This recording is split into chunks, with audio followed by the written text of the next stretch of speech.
Hello दोस्तों, स्वागत है एक नए वीडियो में। जब मैं मार्केट से घर आई तो मैंने देखा कि जीजू घर पर आए हुए थे और मम्मी पापा कुछ बात कर रहे थे। मेरी दीदी की अभी 6 महीने ही प्रेग्नेंट हुई थी। दीदी ने जीजू को भेजा है शालिनी को अपने यहाँ ले आने के लिए, ताकि मैं दीदी का प्रेग्नेंट के टाइम देखभाल कर सकूं।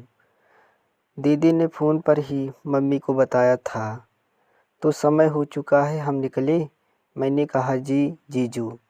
मैंने अपनी पैकिंग कर ली, मैं रेडी हूँ जीजा जी। ने कहा कोई बात नहीं है, तुम्हें जो शॉपिंग करना होगा भोपाल चलकर वहीं पर कर लेना, क्योंकि मुझे अपनी जीजू से बातें करने में शर्म आती थी। और बातें करते करते मेरी नज़रें नीचे हो गई थी, क्योंकि जीजा जी को मैंने पहली बार देखा था और आज तो मुझे जीजू के साथ आधी रात में सफ़र के लिए निकलना है। हम दोनों ने अपनी ट्रेन पकड़ ली और आमने सामने की सीट थी, लेकिन एक सीट कंफर्म ना होने की वजह से हम दोनों एक ही सीट में बैठे थे। जीजू मुझे थोड़ी दूरी बनाकर बैठे थे। रात होते ही मुझे नींद आने लगा और नींद में ही मैं जीजू के कंधे पर अपना सर रख दिया। यह देखकर जीजू थोड़ा मेरे करीब खिसक गए ताकि मुझे तकलीफ़ न हो।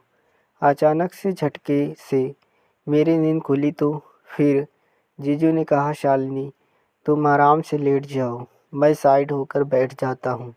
मैंने कहा नहीं जीजा जी, दिक्कत होगी आपको। मैं नहीं जा जीजा जी ने कहा तुम्हें नींद आ रही है तो तुम्हें आराम मिल जाएगा। तो फिर मैं लेट गई और लेटते ही मुझे नींद आ गई। मैंने अपना पैर जीजा जी की जांघों पर रख दिया। मुझे लेटते ही इतनी आराम मिला कि मैं बता नहीं सकता। मैं पूरे दिन भर की थकी थी। मैं आज बिल्कुल भी घर में आराम नहीं कर पाई थी और नींद में मैंने अपना सर पैर जीजा जी के जांघों पर रख दिया था। उसे दबा रहे थे। मुझे नींद में ही आराम मिल रहा था। बगल के लोग हमें पत्नी पतना समझ रहे थे, क्योंकि मैं ज़्यादा जीजू से बातें नहीं कर रही थी। इसलिए उन्हें पता नहीं चल रहा है कि हम दोनों जीजा साली हैं। वह अभी तक हमें पति पत्नी ही समझ रहे थे। मुझे ऐसा लग रहा था आधी रात में मैं जीजू और जीजी दीदी के घर पहुंच जाऊंगी।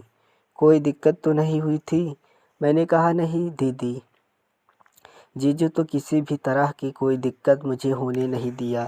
दीदी ने अपने कमरे के सामने वाला कमरा ही मुझे ठहरने के लिए दे दिया, जहां मैंने अपना सारा सामान रख दी।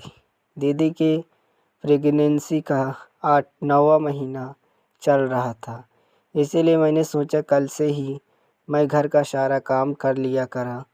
आधी रात को करीब हम दीदी और जीजू के घर पहुंच रहे थे। ठंड का समय था तो ठंड इतनी मुझे लग रही थी कि मैं कांप रही थी। दीदी ने अदरक वाली चाय बनाई और हम दोनों को पिलाई। इसके बाद खाना वगैरह गर्मा गर्म निकाल कर जीजू और मुझे को खिलाया। दीदी ने कहा शालिनी अब तू अपने कमरे में चली जाओ, बहुत रात हो चुकी है। मैंने अपने कमरे में चली गई। मैं सामान कमरे में यूँ ही अभी रख दिया था। मैंने सोचा मैं सुबह अपने सामान को सही से कमरे में रख दूँगी। हेलो दोस्तों, स्वागत है। अगर आपको ये कहानी पसंद आई हो तो आप चैनल को सब्सक्राइब करें। नेक्स्ट वीडियो में फिर से मिलते हैं।